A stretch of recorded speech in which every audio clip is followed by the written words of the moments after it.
Hello everyone, स्वागत है आप सभी का। आज के वीडियो में हम लोग सामाजिक विज्ञान क्लास 10th टर्म 1 का सिंपल पेपर को हम लोग हल करेंगे, सॉल्व करेंगे। साथ ही साथ हम देखने का प्रयास करेंगे कि हमारे पास क्वेश्चन का पैटर्न क्या है और हमें किस प्रकार के प्रश्नों को हल करने हैं, समय लिमिट क्या है, हमारे पास क्वेश्चन कितने होंगे, इसको समझने का प्रयास करते हैं। मुझे विश्वास है कि यह वीडियो काफ़ी आपको हेल्पफुल होगा, काफ़ी से लाभ मिलेगा, जिससे आने वाले टर्म 1 के एग्ज़ाम में आप अच्छा नंबर कर पाएंगे। तो आइए सबसे पहले देखते हैं, यहाँ पर कुछ निर्देश, कुछ इंस्ट्रक्शंस दिए गए हैं। जैसे सिंपल पेपर सीबीएसई का आया था, उसमें यह बताया गया था कि आपके पास क्वेश्चन कितने होंगे, कितने अटैम्प्ट करने हैं, समय क्या होगा और प्रत्येक क्वेश्चन का क्या अंक निर्धारित है, उसी को यहाँ पर लिखा गया है। जैसे देखें, पहला निर्देश है, प्रश्न पत्र 4 खंडों में विभाजित है, या 4 सेक्शन होंगे। ठीक है, 4 सेक्शन में डिवाइड है ये क्वेश्चन पेपर। पहला खंड है खंड ए, इसमें 24 यानी 24 क्वेश्चन दिए गए हैं और इसमें से केवल आपको 20 क्वेश्चन हल करने हैं, यानी कि 24 से सिर्फ आपको 20 क्वेश्चन हल करने हैं। उसी प्रकार खंड बी में 22 क्वेश्चन दिए गए हैं और इसमें केवल 18 आपको क्वेश्चन हल करने हैं, यानी कि 22 से सिर्फ आपको 80 हल करने हैं। उसी प्रकार सेक्शन सी से 12 क्वेश्चन हैं जो केस स्टडी होंगे, जिसमें आपको एक पैराग्राफ दिया गया होगा, उसको पढ़ के उसी से आधारित 6 क्वेश्चन होंगे एक पैराग्राफ में और उस क्वेश्चन को हल करने हैं। ठीक है, यानी कि यहाँ पर 2 केस स्टडी होंगे, जिसमें से आपको 10 क्वेश्चन करने हैं, यानी कि 12 में से आपको 10 प्रश्न हल करने हैं। और लास्ट है खंड डी, सेक्शन डी, इसमें 2 मानचित्र आधारित मैप बेस्ड क्वेश्चन होंगे, उनको आपको हल करना है, दोनों क्वेश्चन को। ठीक है, तो टोटल हमारे पास क्वेश्चन होंगे 60, अटेम्प्ट लेने हैं हमको 50, यानी टोटल हमें 50 क्वेश्चन ही हल करने हैं। एक बात ध्यान रखेंगे, जैसे आपको एक सेक्शन में, यहाँ पर सेक्शन ए में 24 क्वेश्चन दिए गए हैं, अगर आपने उन 24 क्वेश्चन का हल कर दिया है तो फर्स्ट जो 20 क्वेश्चन होंगे, शुरू से जो 20 क्वेश्चन होंगे, उन्हीं का मूल्यांकन किया जाएगा। ठीक है, तो ये आप ध्यान रखेंगे कि जो क्वेश्चन आपको कठिन लगता है, ठीक है, उसको आप छोड़ देंगे, बाकी 20 क्वेश्चन ही सॉल्व करेंगे। इसमें कोई नेगेटिव मार्किंग नहीं है और प्रत्येक क्वेश्चन के लिए आपको 0.80 अंक निर्धारित है। तो आइए शुरू करते हैं। खंड ए, पहला क्वेश्चन। फर्स्ट क्वेश्चन कहता है, निम्नलिखित में से किसे इंग्लैंड में संघ अधिनियम 1707 के साथ शामिल किया गया था? ऑप्शन है आपके पास स्कॉटलैंड, उत्तरी आयरलैंड, वेल्स और आयरलैंड। क्वेश्चन फर्स्ट का सही ऑप्शन है ऑप्शन ए, स्कॉटलैंड, यानी कि स्कॉटलैंड को इंग्लैंड में संघ अधिनियम 1707 के साथ शामिल किया गया था। ठीक है, उसके बाद सेकंड क्वेश्चन है हमारे पास, निम्न में से कौन फ्रैंकफर्ट संसद में प्रेक्षणों की भांति सम्मिलित किए गए? ऑप्शन है पुरुष, पादरी, महिलाएं और बच्चे। ठीक है, फ्रैंकफर्ट संसद में जिनको शामिल किया गया था उनको बताना है आपको। तो क्वेश्चन नंबर 2 का सही आंसर है ऑप्शन सी, यानी महिलाओं को फ्रैंकफर्ट संसद में प्रेक्षक के रूप में शामिल किया गया था। क्वेश्चन नंबर 3, निम्न में से किस कारण ऑटोमन बिस्मार्क को जर्मनी के एकीकरण के मुख्य वस्तुकार माना जाता है? ठीक है, किस कारण से हम बिस्मार्क को जर्मनी का एकीकरण का वास्तुकार मानते हैं? ऑप्शन है, इसके रूढ़िवादियों के साथ प्रशा को स्वायत्तता प्रदान की थी। बी है, इसने एकीकरण प्रक्रिया के लिए इटली को फ्रांस के साथ गठजोड़ किया था।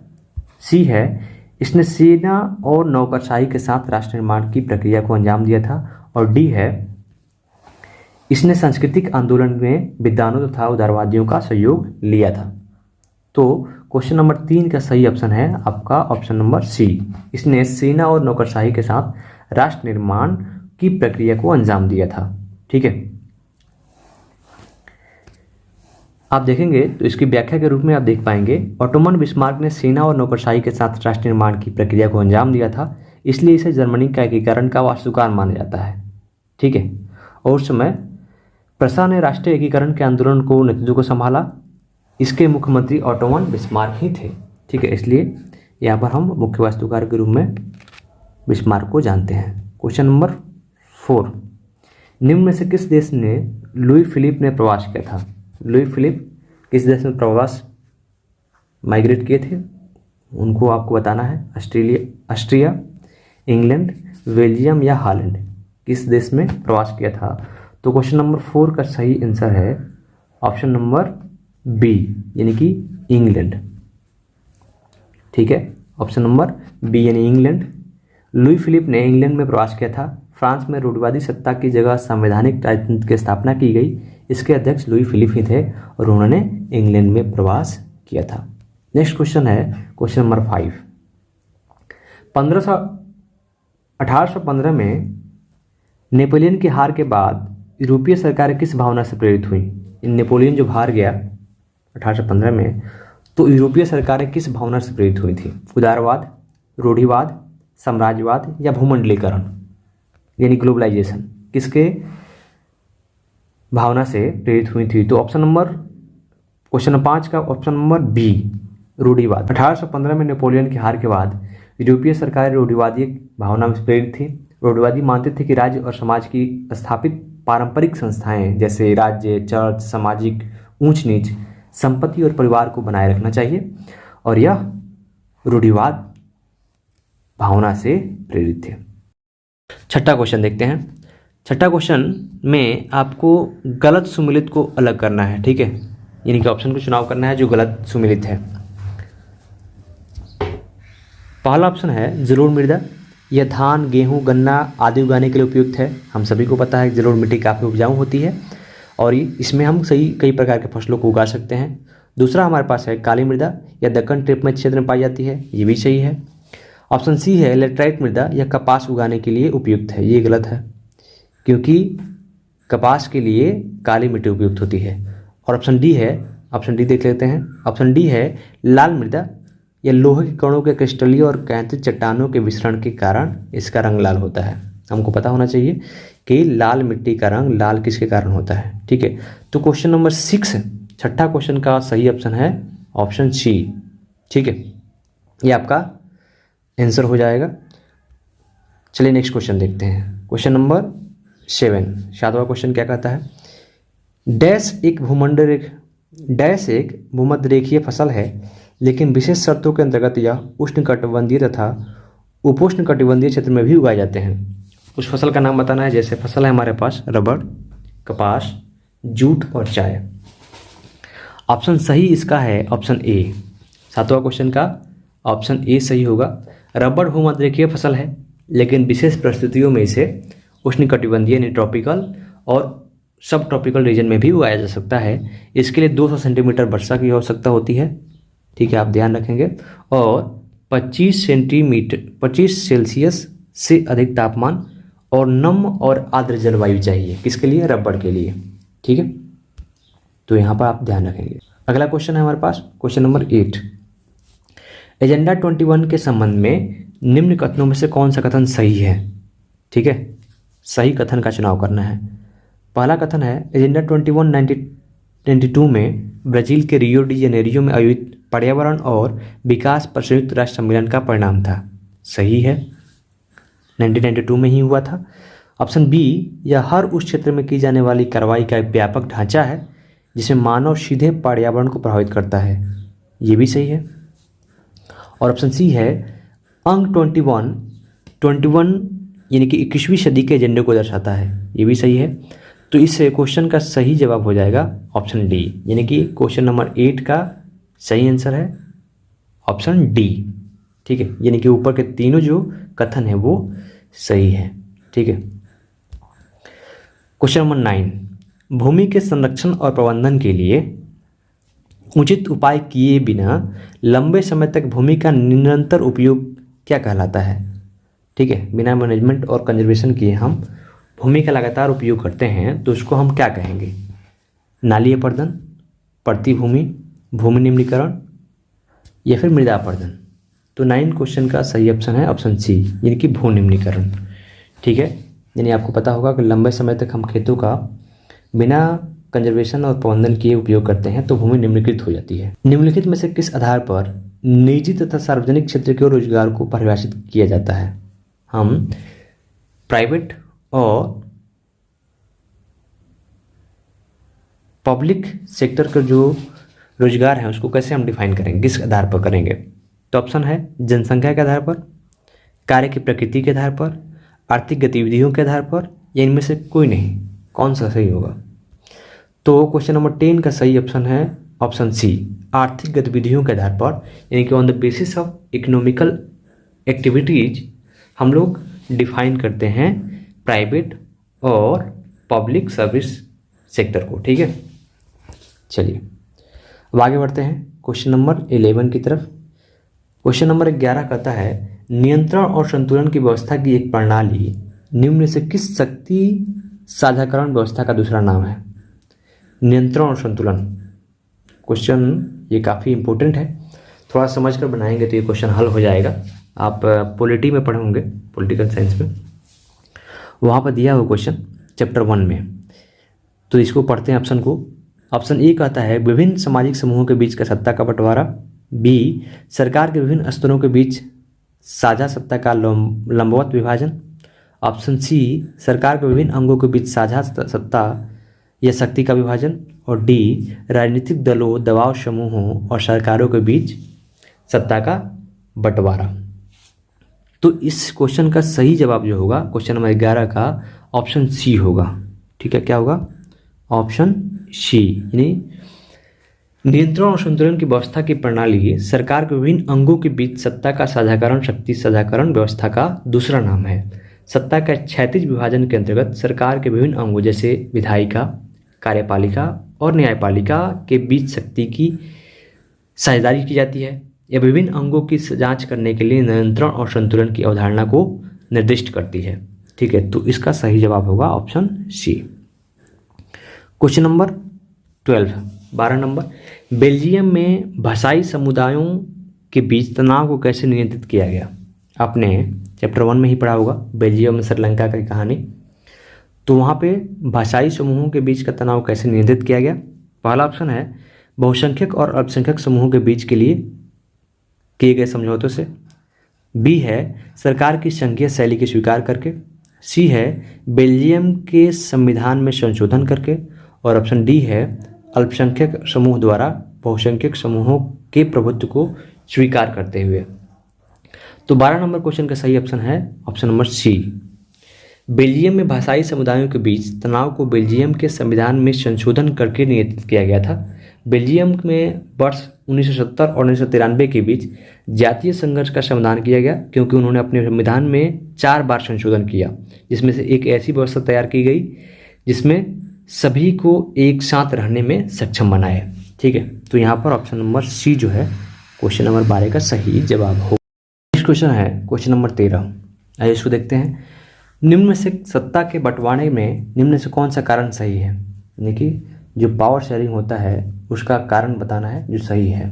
ऑप्शन ए, यह सरकार के सभी अंगों को समान अधिकार देता है, बी यह सरकार के कुछ अंगों को सीमित अधिकार देता है, ऑप्शन सी यह सरकार के विभिन्न अंगों के बीच शक्ति संतुलन बनाए रखता है, और डी यह सभी राजनीतिक पार्टियों को समान शक्ति देता है। ऑप्शन काफ़ी सभी महत्वपूर्ण है, इसमें से चुनाव आपको करने हैं। तो क्वेश्चन नंबर 13 का सही जवाब है ऑप्शन सी, यह सरकार के विभिन्न अंगों के बीच शक्ति संतुलन बनाए रखता है। नेक्स्ट क्वेश्चन बढ़ते हैं। अगला क्वेश्चन है क्वेश्चन नंबर 14। निम्न देशों में से किसकी सरकार का एकात्मक स्वरूप है? यानी कि उस देश का नाम बताना है जहाँ पर यूनिलैटरल गवर्नमेंट का प्रावधान है। पहला है भारत, बेल्जियम, श्रीलंका और ऑस्ट्रेलिया। क्वेश्चन नंबर 14 का सही जवाब होगा ऑप्शन सी। श्रीलंका जो है वह एकात्मक सरकार का एक स्वरूप है जहाँ पे हम यूनिलैटरल गवर्नमेंट को देखते हैं। चलिए आगे बढ़ते हैं क्वेश्चन नंबर 15 की तरफ। क्वेश्चन 15 कहता है कि यूरोप में राष्ट्रवाद के दौरान उत्पन्न शब्द यूटोपिया का क्या अर्थ है? यूटोपिया शब्द का अर्थ बताना है। पहला है ऑप्शन ऐसे समाज की कल्पना करना जिसका साकार होना संभव हो। दूसरा ऑप्शन है ऐसे समाज की कल्पना करना जिसका साकार होना असंभव हो। ऐसे समाज जिसमें उच्च वर्ग का वर्चस्व हो। और लास्ट है ऐसा समाज जिसमें मध्यम वर्गों का वर्चस्व हो। क्वेश्चन नंबर 15 यानी 15 का सही ऑप्शन है ऑप्शन बी। यूटोपिया का सही अर्थ है ऐसे समाज की कल्पना करना जिसका साकार होना असंभव हो।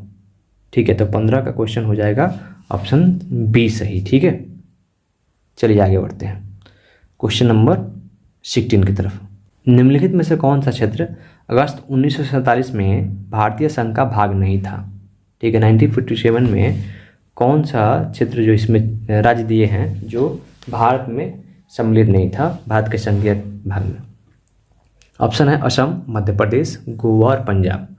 क्वेश्चन नंबर 16 का सही जवाब है ऑप्शन सी यानी गोवा। गोवा अगस्त 1947 में भारत संघ का हिस्सा नहीं था। गोवा 1962 में भारतीय संघ में शामिल हो गया था क्योंकि केंद्र शासित प्रदेश गोवा वर्ष 1987 में पूर्ण राज्य बना, तब जाके यह भारत के संघ में शामिल हुआ था। नेक्स्ट क्वेश्चन है क्वेश्चन नंबर 17। भारत में वास्तविक विकेंद्रीकरण की दिशा में एक बड़ा कदम कब उठाया गया था। यानी कि जो भारत में विकेंद्रीकरण की प्रक्रिया है उसका हम वास्तविक कदम कब देखते हैं। 1972 में, 1984 में, 1992 में या 2001 में। आपने पढ़ा होगा कि भारत में पंचायती राज और नगरपालिका व्यवस्था कब लागू किया गया था पूर्ण रूप से भारत में। स्टार्ट तो इसका यानी कि भारत में पंचायती व्यवस्था की शुरुआत तो हो गई थी 1958 में ही, 1959 से लागू किया गया था, लेकिन पूर्ण रूप से पूरा भारतवर्ष में लागू हुआ 1992 को, 1992 से। इसको जब एक संवैधानिक दर्जा दिया गया तब यह पूरे भारत में लागू किया गया। और 17 नंबर क्वेश्चन का सही जवाब आपका होगा ऑप्शन सी। ठीक है, चलिए आगे बढ़ते हैं क्वेश्चन नंबर 18। निम्न में से कौन सी वस्तुएं जीडीपी के निर्धारण के लिए सम्मिलित की जाती हैं। ठीक है, जो जीडीपी निर्धारित होता है उसमें कौन सी वस्तुओं को सम्मिलित किया जाता है। औद्योगिक सामान, कृषिगत वस्तुएं, अंतिम वस्तुएं, वाणिज्यिक वस्तुएं। क्वेश्चन नंबर 18 का सही जवाब है ऑप्शन सी अंतिम वस्तुएं। जीडीपी के निर्धारण के लिए अंतिम वस्तुएं निर्धारित की जाती है। वास्तविक राष्ट्रीय आय की दोहरी गणना के बचने के लिए सकल घरेलू उत्पाद की गणना में केवल अंतिम वस्तुओं और सेवाओं को सम्मिलित किया जाता है। ठीक है, तो आपको इसको याद रखना है। नेक्स्ट है क्वेश्चन नंबर 19। किसी देश की कुल आय को उसकी जनसंख्या से भाग देने पर प्राप्त कुल आय को क्या कहते हैं। प्रति व्यक्ति आय, राष्ट्रीय आय, औसत आय या इनमें से कोई नहीं। क्वेश्चन नंबर 19 का सही जवाब है ऑप्शन ए प्रति व्यक्ति आय, पर कैपिटा इनकम। किसी देश की कुल आय को उसकी जनसंख्या से भाग देने पर किसी व्यक्ति की प्राप्त कुल आय को प्रति व्यक्ति आय कहते हैं। प्रति व्यक्ति आय एक निश्चित क्षेत्र में प्रति व्यक्ति अर्जित धन की राशि का एक उपाय है।